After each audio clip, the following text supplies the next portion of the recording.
자, 이 복음은 살아서 계속 역사하고 확산되고 있다는 사실, 우리가 기독교 2000년의 역사를 통해서 능히 잘 아는 바죠. 그래서 한자 용어에 보면 생동력성, 자, 이렇게 이제 만들어 볼 수가 있는 게 있어요. 이건 뭐냐 하면 생은 살아있으면 움직이게 된다. 움직이면 또 힘을 얻게 되고, 그리고 힘을 얻으면 성장하게 된다는 이런 의미인데, 이 복음은 살아있기 때문에 계속 살아 움직임으로 인해서 점점 성장하고 확장되는 것을 봅니다. 바로 복음이 생동력성, 이런 원리를 잘 반영하고 있다고 보게 되는 거예요. 초대 예루살렘 교회에서 시작이 된 이 복음이 어떻습니까? 예루살렘만 머물지 않고 이 복음이 온 유대와 그리고 사마리아 그리고 땅끝까지 계속해서 전파될 것이다. 자, 이것이 이제 사도행전 1장 8절의 말씀에서 기록이 됐죠. 그래서 예루살렘에서 시작이 된 이 복음이 그리고 온 유대와 사마리아 땅끝까지 전파되는, 그래서 이 복음이 2000년 전에 예루살렘에서 시작이 되었던 그 복음이 이제는 어떻습니까? 점점 확산되는 것을 보게 돼요. 구체적으로 이 땅에 예수님의 오심으로 인해서 말씀이 성취됨으로, 복음의 핵심 되시는 예수 그리스도가 2000년 전에 이 땅에 오심으로 온 세상으로 이제 그 복음이 전파되고, 오늘날 5대양 6대주 그리고 아시아 지역에 대한민국 우리나라까지도 141년 전에 복음이 들어왔다 그랬죠. 참 놀라운 일이 아닐 수가 없습니다. 그런데 복음이 점점 전파되는 그 과정에 대해서 오늘 이 본문의 말씀은 잘 말씀하는데, 오늘 본문의 시작이 19절의 말씀에 뭐라고 했습니까? 처음 시작이 그때에 서대반의 일로 이렇게 시작이 되죠. 자, 이것을 하면 우리가 이제 앞에 내용을 알아야만이 그때 서대반의 일이 무슨 일이 있었지? 이렇게 우리가 질문을 할 수도 있겠는데, 그렇죠. 너무나 잘 아는 서대반은 7 집사 중에 최초의 순교자가 되죠. 그 당시 이제 기독교가 엄청난 박해를 겪게 되고, 그래서 그 당시에 예루살렘에는 사도들 외에는 다 성도들이 흩어질 수밖에 없는 그런 그 아주 심한 박해가 예루살렘 지역에서 일어나게 되더라 하는 것이죠. 그래서 그때 서대반의 일로, 서대반의 순교를 당하고 박해의 강도는 더 깊어지고 도저히 더 이상 거기에서 머물 수 없어서 거기에 예루살렘에 있던 교회들이, 성도들이 점점 흩어지는, 어디까지 흩어지게 됐느냐 하면 지난번에 그랬죠. 사마리아를 넘어서 유다를 넘고 사마리아를 넘어서 이방 지역까지 가게 되는데, 베니게와 구브로 이런 지역까지 뻗어갔는데, 그것이 또 나중에 안디옥까지 복음이 뻗어나가고, 이렇게 복음이 뻗어나갔지만은 그들이 복음 전파의 대상은 제한되어 있었어요. 누구에게만 전했다 그랬죠? 유대인에게만 말씀을 전했다, 이렇게 말하고 있죠.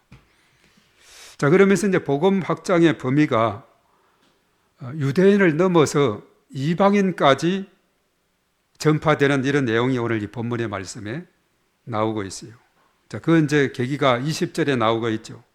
그 중에 구브로 그리고 구레네에서 온 몇 사람이 어디에 갔느냐?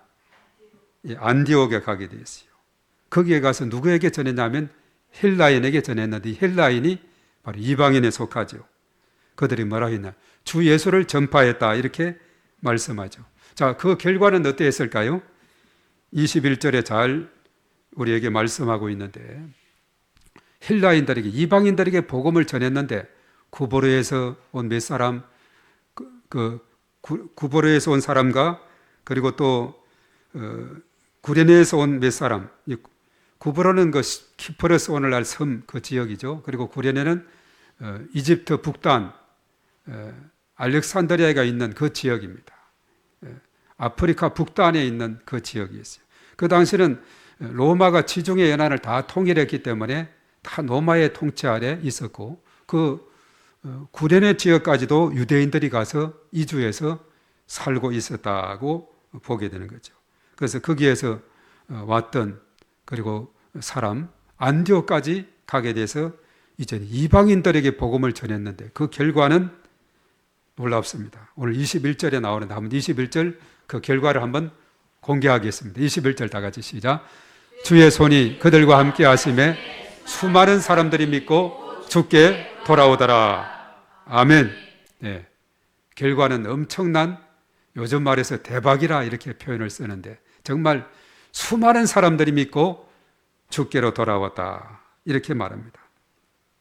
사실 그 당시 이방인 중심으로 모인 안디옥에서 큰 부흥의 역사가 일어났음을 증명해 주는 그런 용어가 되고 있습니다.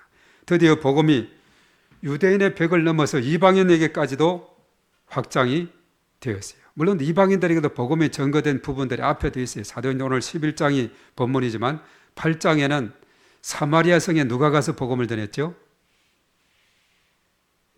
예, 빌립이 가서 전했죠. 빌립 집사. 사마리아 성이, 온 성이 큰 기쁨의 그런 성이 되었다. 복음으로 뒤집어지게 되었다는 거죠. 자, 이것이 이제 보면은 사도행전 8장 4절에서 8절에 나오는 이거 한번 오늘 첫 번째로 봅니다. 다 같이 시작. 그 흩어진 사람들이 두루 다니며 복음의 말씀을 전할세. 빌립이 사마리아 성에 내려가 그리스도를 백성에게 전파하니 우리가 빌립의 말도 듣고 행하는 표적도 보고 한 마음으로 그가 하는 말을 따르더라. 많은 사람에게 붙었던 더러운 귀신들이 크게 소리를 지르며 나가고 또 많은 중풍병자와 못 걷는 사람이 나으니 그 성에 큰 기쁨이 있더라. 아멘. 예. 이 놀라운 역사하지 않습니까? 사마리아 성에 큰 기쁨이 있었습니다. 우리의 삶 가운데도 큰 기쁨이 있기를 바랍니다. 우리의 가정에도 큰 기쁨이 있기를 바랍니다. 우리 교회 안에도 큰 기쁨이 있기를 바랍니다. 그리고 우리 지역도 큰 기쁨이 있기를 바랍니다. 그렇게 줄 수 있는 것이 뭔가? 복음이라는 거예요. 복음. 복음이 들어가게 될 때에 큰 기쁨, 복된 소식, 기쁜 소식이지 않습니까? 그것이 전해지게 되니까 정말 큰 기쁨의 역사가 일어나게 되었어요. 그리고 또 앞에 10장에서, 사도행전 10장에서 이제 이방인 백부장 고넬료가 초청을 한 사람이 누구였죠? 베드로를 초청하게 됐죠. 그래서 베드로가 가서 보니까 고넬료가 가까운 친척들과 친구들을 잔뜩 집으로 초청을 해서 놓고 베드로를 강사로 부른 겁니다. 그래서 베드로가 이제 여러 가지 이방인들에게 가는 것에 대해서 꺼림직하게 되겠지만 하나님의 환상을 통해서 또 이제 인도를 받아 그 집에 가서 보니 이방인들이 온 집에 가득 들어 있는 거예요. 그래서 말씀을 전하게 되었습니다. 자, 말씀을 전하게 되자, 자, 두 번째, 사도행전 10장 44에서 48절에 나오는 어떤 일이 일어나게 되었는가? 다 같이. 베드로가 이 말을 할 때 성령이 말씀 듣는 모든 사람에게 내려오시니 베드로와 함께 온 할례 받은 신자들이 이방인들에게도 성령 부어 주심으로 말미암아 놀라니 이런 방언을 말하며 하나님 높임을 들음이더라. 예, 베드로가 이르되 이 사람들이 우리와 같이 성령을 받았으니 누가 능히 물로 세례 베품을 금하리요 하고 명하여 예수 그리스도의 이름으로 세례를 베풀라 하니라. 그들이 베드로에게 며칠 더 머물기를 청하니라. 아멘.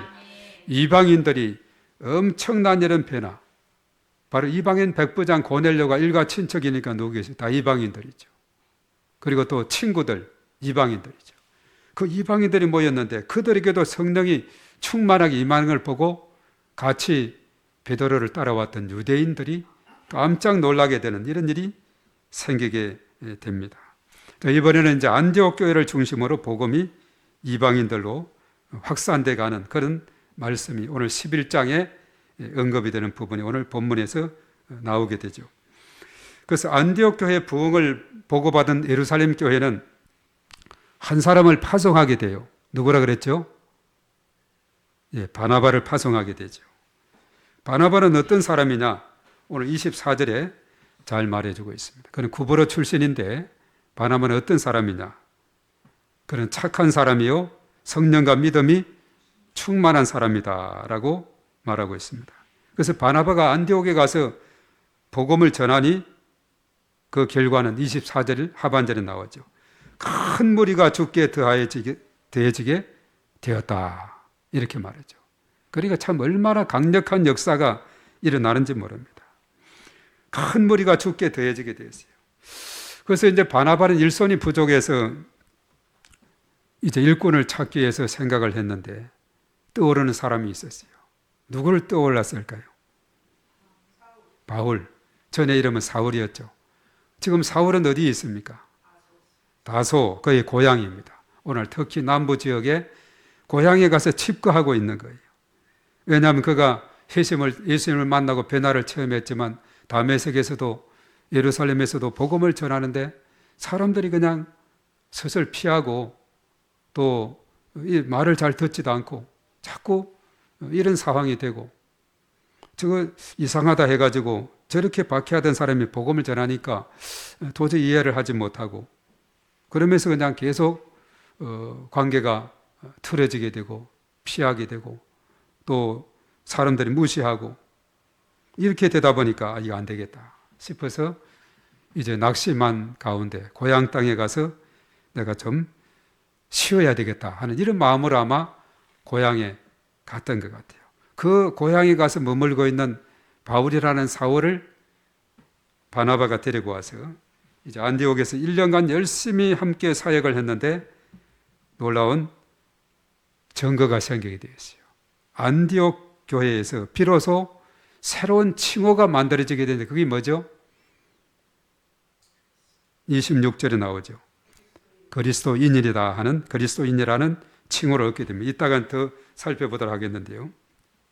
자, 이렇게 해서 이제 안디옥 교회는 부흥이 되고 나중에 13장에 가서 바울과 바나바를 최초의 선교사로 이방 지역에 파송하게 됨으로 인해서 이제 안디옥 교회는 이방 선교의 중심지가 되는 이런 놀라운 역사가 생기게 됐습니다. 그래서 1차 선교 전도 여행으로는 바나바와 바울이 함께 파송이 됐는데 구브로 지역을 비롯해서 소아시아 일부를 전했는데 2차 전도 여행 때는 두 사람이 갈라서게 되었어요. 왜 갈라서게 됐느냐?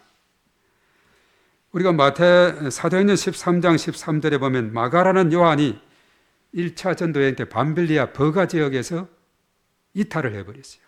그래서 바울은 상당히 못마땅하게 여겼어요. 같이 전도여행 떠났으면 끝까지 가야지 중간에 이탈을 했다 해가지고 아주 마음에 참 아주 꿍하고 있었습니다.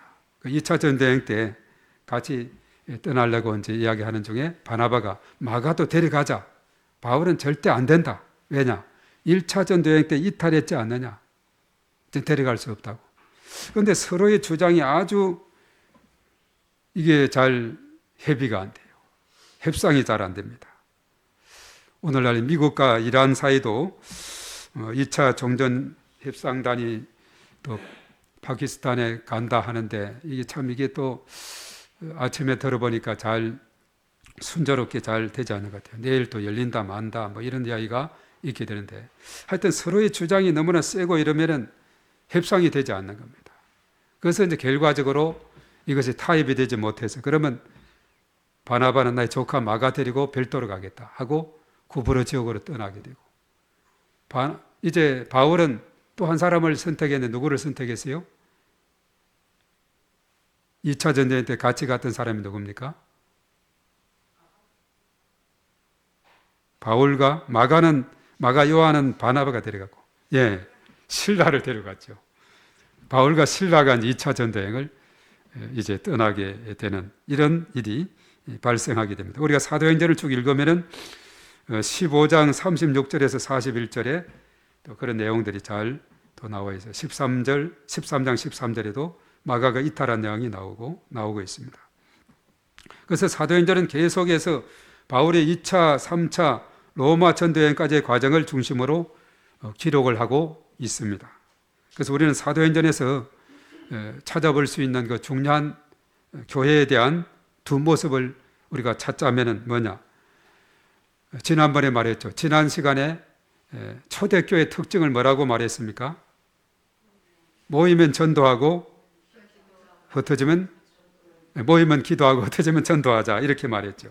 모이면 열심히 기도하게 되고 흩어지면 전도했다 했는데 이 두 가지 모습이 다 그들에게 있는 거예요. 모여서 열심히 기도하고 성령 충만함을 받고 흩어지게 되면은 열심히 전도해서 교회가 부흥되는 이 안디옥 교회가 바로 흩어진 박해련에서 흩어진 성도들에 의해서 구보로에서 또한 저 구레네에서 이렇게 사람들이 가가지고 이방 지역까지도 사람까지도 복음을 전해봤더니 주의제를 전파했더니 놀라운 일은 역사가 일어나더라 하는 사실을 우리가 보게 되는 거죠.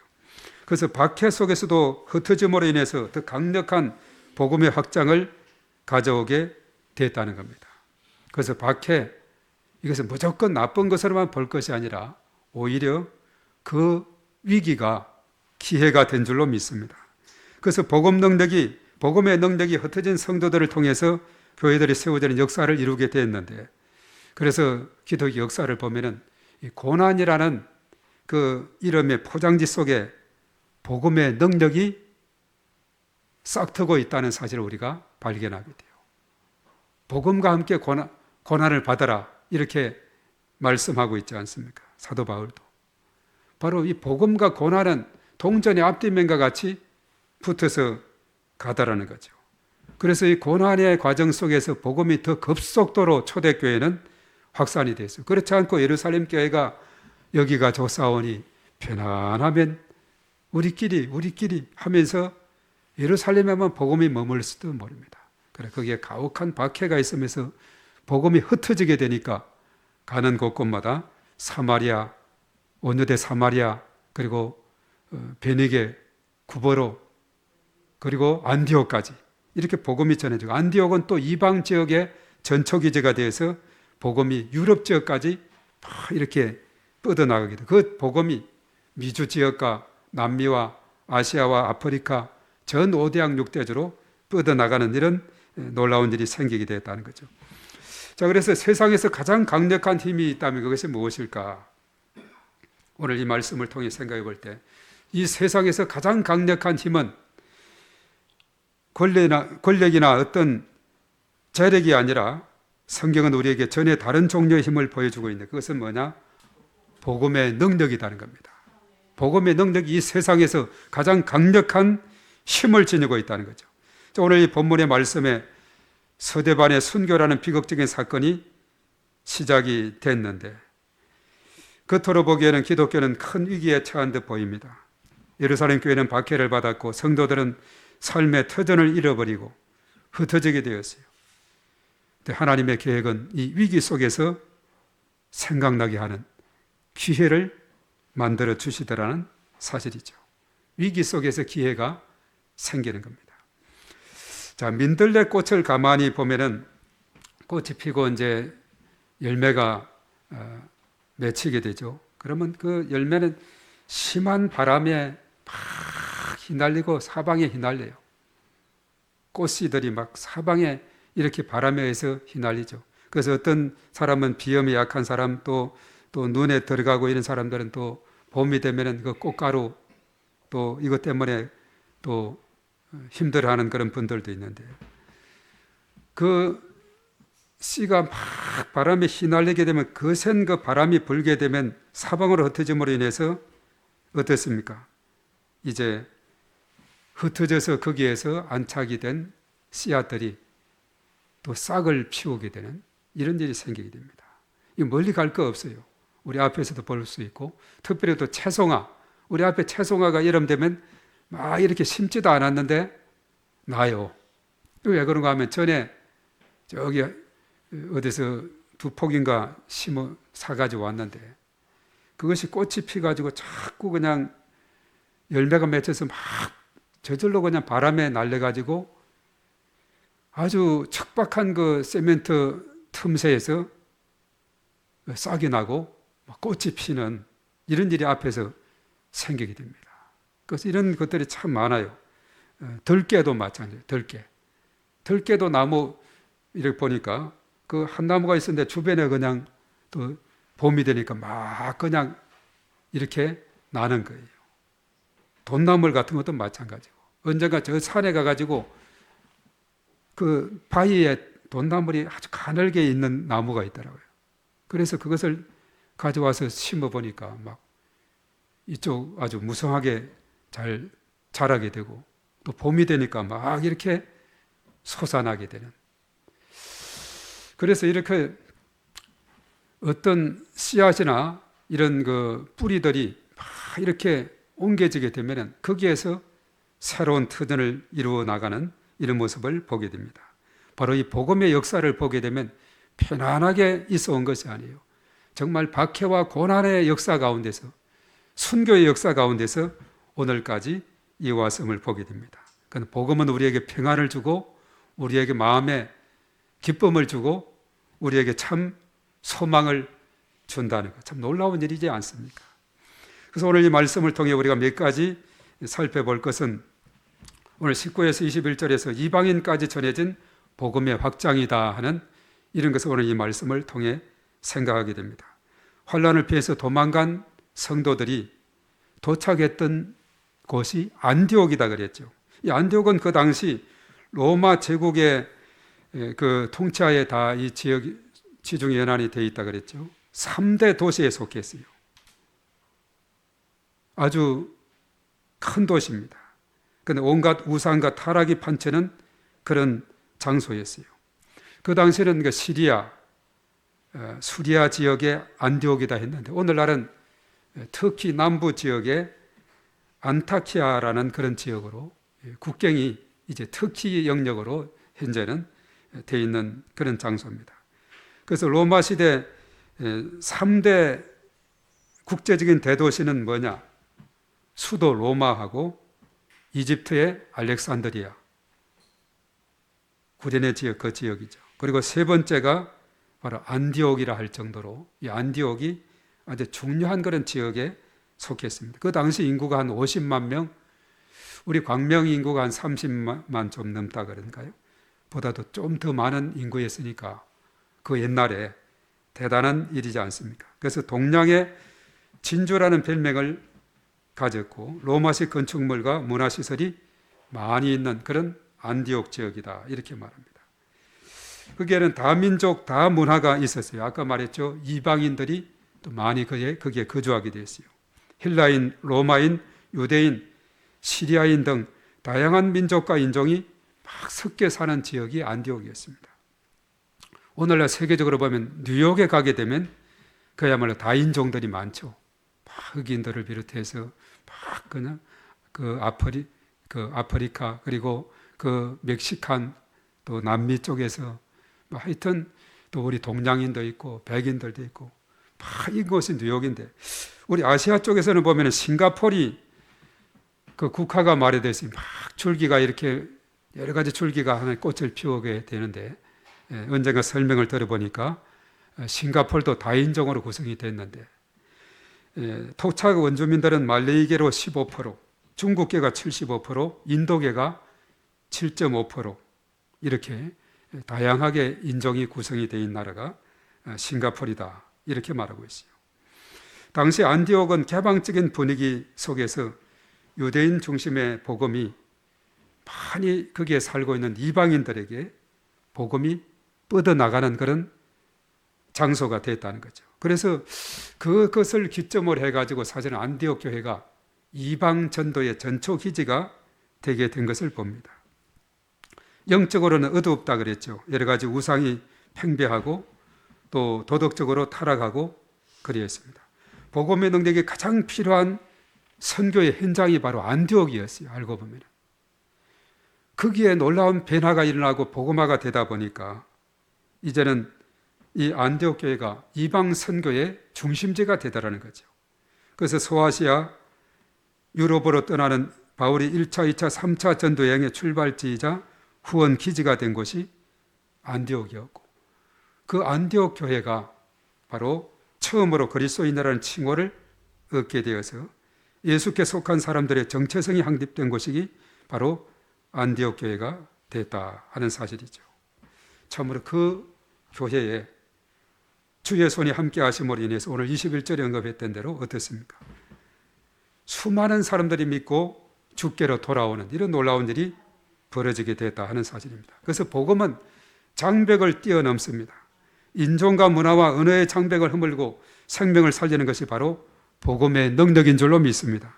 나라와 민족, 인종과 문화를 초월한 모든 민족, 천하 만민이 복음 전파의 대상이 되고 있어요. 모든 민족, 온 천하 만민. 자, 마태복음 28장 19절 한번 띄워주시기 바랍니다. 자, 다 같이 시작. 그러므로 너희는 가서 모든 민족을 제자로 삼아 아버지와 아들과 성령의 이름으로 세례를 베풀고 내가 너희에게 분부한 모든 것을 가르쳐 지키게 하라. 볼지어다 내가 세상 끝날까지 너희와 항상 함께 있으리라 하시니라. 아멘. 어디까지라 그랬어요? 19절 앞에서 너희는 가서 모든 민족들, 모든 민족, 모든 족속들이 다 복음 전파의 대상. 그리고 마가복음 16장 15절에도 보면은 비슷한 내용입니다. 복음이 땅끝까지 전해야 되는데 누구에게까지? 다 같이 시작. 또 이르시되 너희는 온 천하에 다니며 만민에게 복음을 전파하라. 온 천하 만민이 복음 전파의 대상이 되고 있다 하는 사실이에요. 자, 그런 의미에서 볼 때 이 안디옥 교회는 정말 중요한 일을 감당했어요. 거기에서 이방인들이 막 복음을 받아들이고 많이 믿는 사람들이 생기게 되고, 야, 이제는 우리도 빚진 자라 싶어서 전초 기조로 삼게 되는 거죠. 그래서 이방 지역에, 유럽 지역으로 전 세계로 복음이 뻗어가는 전초 기지가 바로 안디옥 교회가 되고 있다는 사실입니다. 그리고 두 번째는 오늘 22절에서 26절에 바나바와 함께 준비된 일꾼 사울에 대한 이야기입니다. 안디옥에 큰 부흥이 일어났다는 소식을 들어서 예루살렘 교회는 바나바를 파송했다 그랬죠. 바나바는 그곳에서 하나님의 은혜를 보고 기뻐하면서 모든 사람에게 굳건한 마음으로 주와 함께 머물러 있어라 권면을 하게 되고, 그런 많은 사람들이 주께로 돌아오는 이런 놀라운 역사가 있게 되었어요. 그런데 바나바는 이 많은 사람들을 이제 가르치기 위해서 사람이 필요했던 겁니다. 인력이 필요했어요.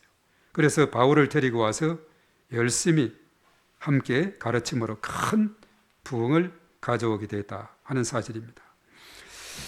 자, 이러한 원리를 보면서 이 바나바는 그의 삶을 가만히 보면은, 물론 그랬죠. 착한 사람, 성령과 믿음이 충만한 사람, 그렇게 말했죠.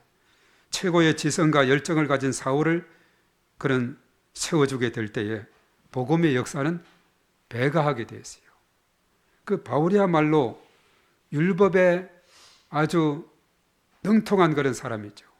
이런 바울을, 그가 예수님을 만나게 되고 배나를 받았기 때문에 이 바울의 그 놀라운 그 안목을 바나바가 보게 되고 그를 데려와서 함께 동력함으로 놀라운 일이 생기게 되었어요. 그래서 바나바는 이렇게 세워주는 역할을 잘하는 인물로서 유명합니다.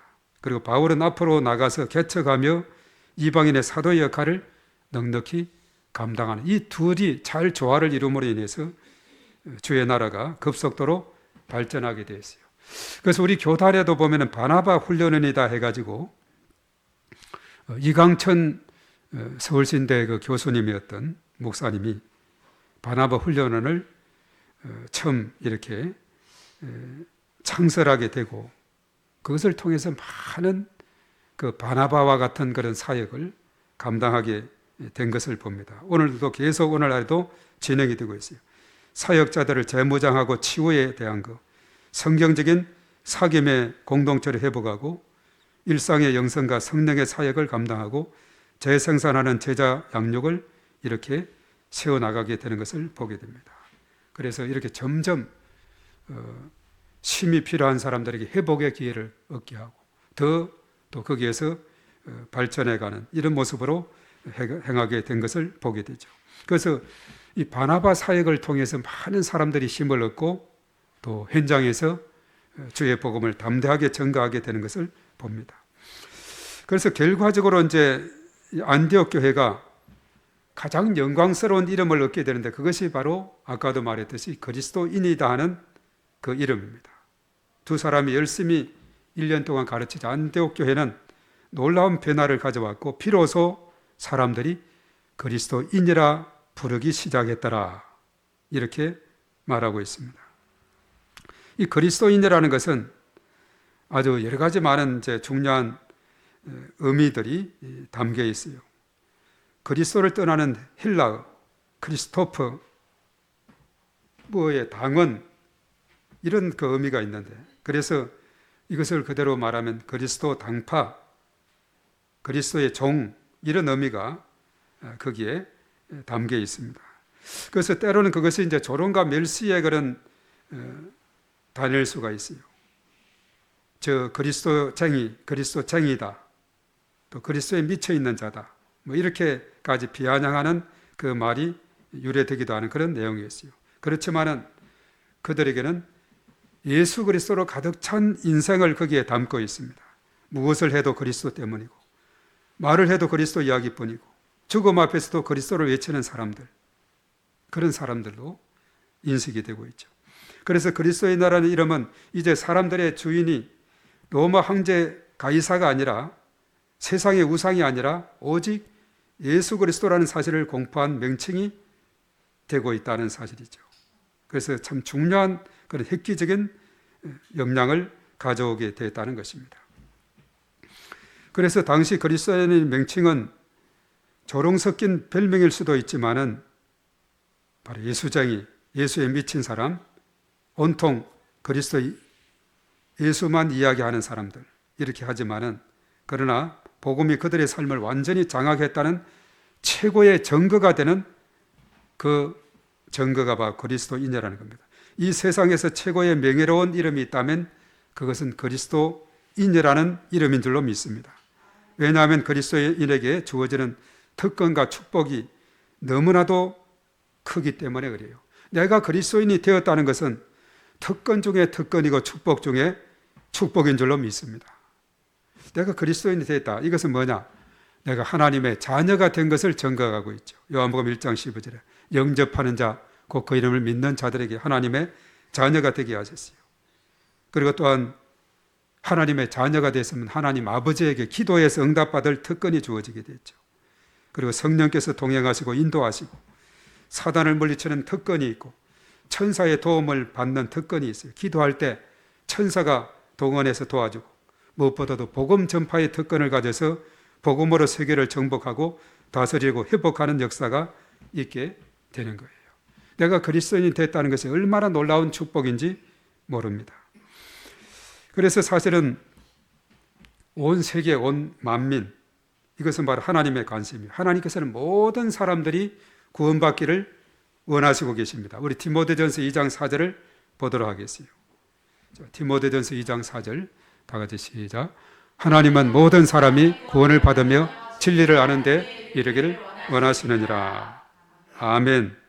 하나님은 모든 사람이 구원받기를 원하신다. 천하 만민, 모든 족속이 맞는 말이죠. 이방인도 당연한 일이죠. 하나님의 마음의 관점에서 볼 때 한때는 유대인들에게만 복음을 전했고 유대인들만 구원이 있는 줄로 알았던 그런 편견에서 이제 완전히 깨지게 되었어요. 빌립을 통해서, 또 베드로를 통해서 이제 바울은 이방인의 사도가 되고, 그래서 사도행전 13장 14장은 1차 바울의 전도 여행은 이방인들도 얼마든지 구원받고 성령 받는다는 그런 중요한 자료가 되고, 사도행전 15장에서 예루살렘 회의를 통해서 결론적으로 이 복음은 이방인, 유대인뿐만 아니라 이방인 모든 사람들에게 구원의 길이 활짝 열리게 됐다, 이런 결론을 얻게 된 거죠. 그래서 참으로 중요한 것은 그렇습니다. 이제 초대교회 안디옥 선조들이 그리스도인이 되어서 이제 살아가고 있습니다. 우리도 그리스도인으로 이 땅에 살아가면서 우리에게 주어진 특권을 누리고 또 그리스도인으로서 소금과 빛의 사명을 감당해야 할 줄로 믿습니다. 사도 바울은 그리스도인이 된 우리를 향해서 뭐라고 했느냐? 자, 고린도후서 3장 2절과 3절의 말씀 다 같이 시작. 너희는 우리의 편지라 우리 마음에 썼고 무엇 사람이 알고 읽는 바라. 우리로 말미암아 나타난 그리스도의 편지니 이는 먹으로 쓴 것이 아니요 오직 살아계신 하나님의 영으로 쓴 것이며 또 돌판에서 쓴 것이 아니요 오직 육의 마음판에 쓴 것이라. 아멘. 자, 2절 3절에 공통적으로 우리에게 말하는 너희를 뭐라고 말했죠? 그리스도의 편지다 이렇게 말했어요. 우리 스스로가 우리의 삶이 편지가 돼요. 우리가 편지가 오면 뜯어보면 그 내용을 보게 되죠. 이 세상 사람들이 우리를 이제 보면서 그리스도를 알게 된다는 겁니다. 그래서 그리스도는 하나님의 말씀을 내 삶으로 증명하며 사는 사람이 되어야 됩니다. 하나님 말씀을 내 삶으로 증명하는 것은 대단한 신학적인 지식보다도 오히려 성경에 쓰여진 말씀이 나의 따뜻한 그리고 온유한 성품과 일상의 작은 선택들을 통해서 드러나게 돼요. 그래서 삶이 예배가 되고 예배가 삶이 되어야 합니다. 예배가 예배되게 하는 것은 은혜 받은 대로 사는 것이다. 그렇게 말했죠. 세상 사람들은 우리가 예배 시간에 얼마나 찬양하고 얼마나 열정적으로 기도하는 것을 보지 않습니다. 월요일부터 토요일까지 가정과 일터에서 어떤 표정으로 살아가는지를 보게 됩니다. 그 모습을 통해 보면서 그리스도를 알아가고 성경을 알아가요. 이 두꺼운 책을 우리가 어떻게 믿지 않는 사람들이 처음부터 연구하고 탐구하려고 그러겠어요. 가장 쉬운 방법이 교회 다니는 사람들을 보면서 예수님을 알아가게 된다는 거죠. 이게 참 중요한 사실입니다. 그래서 우리가 이 땅에 살아가면서 언제나 우리는 평탄하고 좋은 결만 있는 것이 아닙니다. 때로는 힘들고 어려운 상황이 있고 환난과 같은 그 바람이 우리의 인생 가운데서 부딪힐 때가 있습니다. 경제적인 위기나 관계의 아픔이나 건강의 위협이라든가 여러 가지 많은 이런 일들이 우리의 삶 가운데 놓여져 있죠. 그러한 어려움 속에서도 세상 사람들은 그리스도인들이 어떠한 태도로 살아가는지를 보게 됩니다. 우리는 그리스도의 편지다 그렇게 했습니다. 밤이 깊을수록 빛이 선명하게 드러나듯이 그리스도인의 삶은 어려움 속에서 빛을 발하게 되는 줄 믿습니다. 이제 오늘 4월 마지막이고 5월 달이 되면은 우리 가까운 이 산이 많지 않습니까? 구름산, 가악산, 서독산, 하여튼 이런 많은 산들이 주변에 있는데 아카시아 나무들이 많이 있어요. 정말 5월 달이 되면 온 산에 아카시아 꽃이 피면서 향기를 드러내게 됩니다.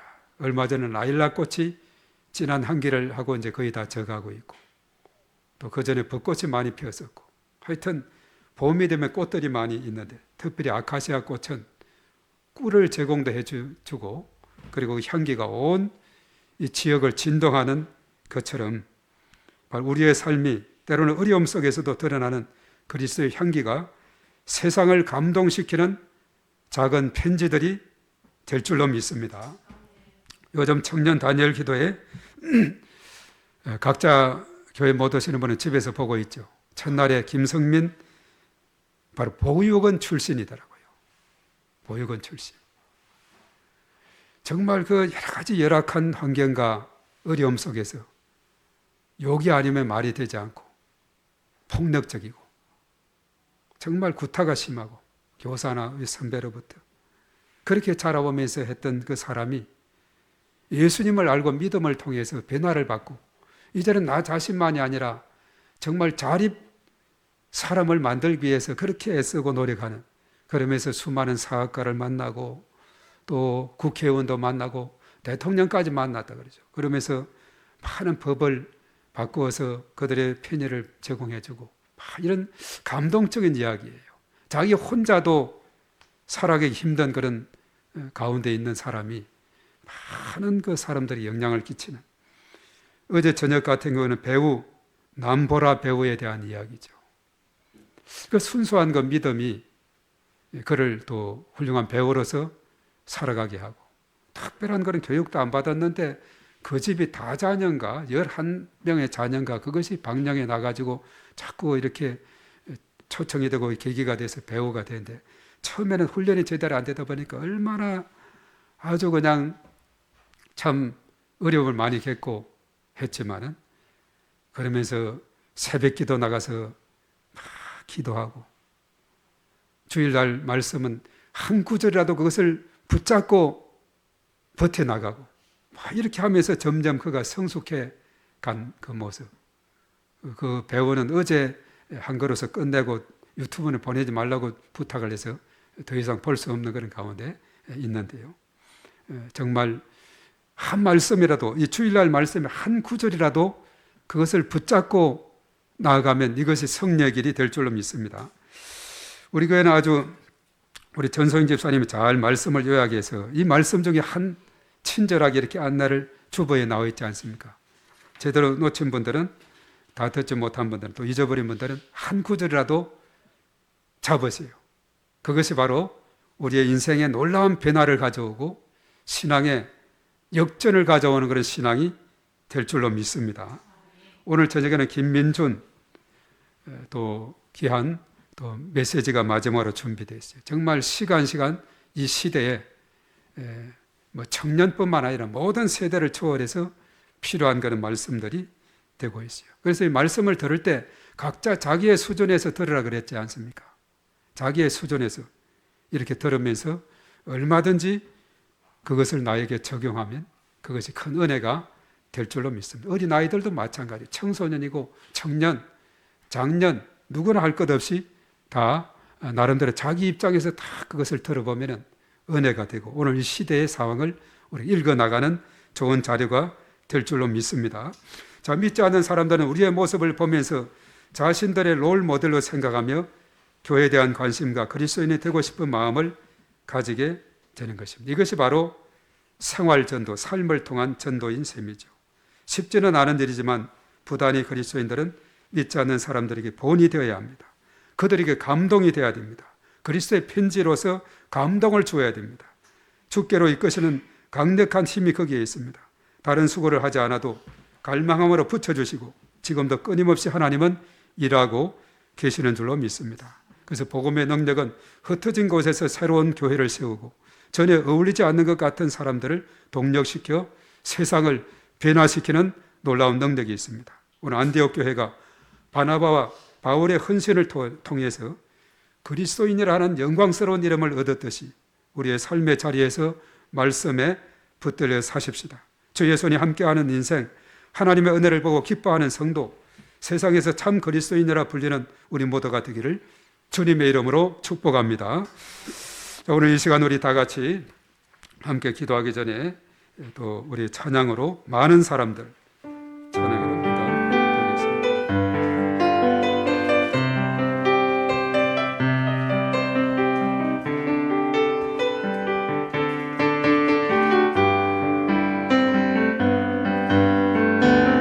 많은 사람들 진리를 모른 채 주님 곁을 떠나갔지만 내가 만난 주님은 사랑이었고 진리였고 소망이었소.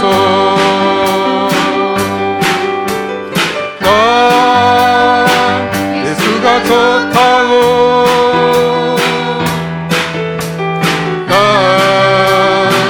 예수가 좋다고 주를 사랑한다던 베드로 고백처럼 예수를 사랑한다. 무거운 짐진 자 무거운 짐진 자 내게로 오라. 내가 너를 쉬게 하리라. 이 길만이 생명의 길 복된 길이라. 항상 내게 들려 주소서. 나 예수가 좋다고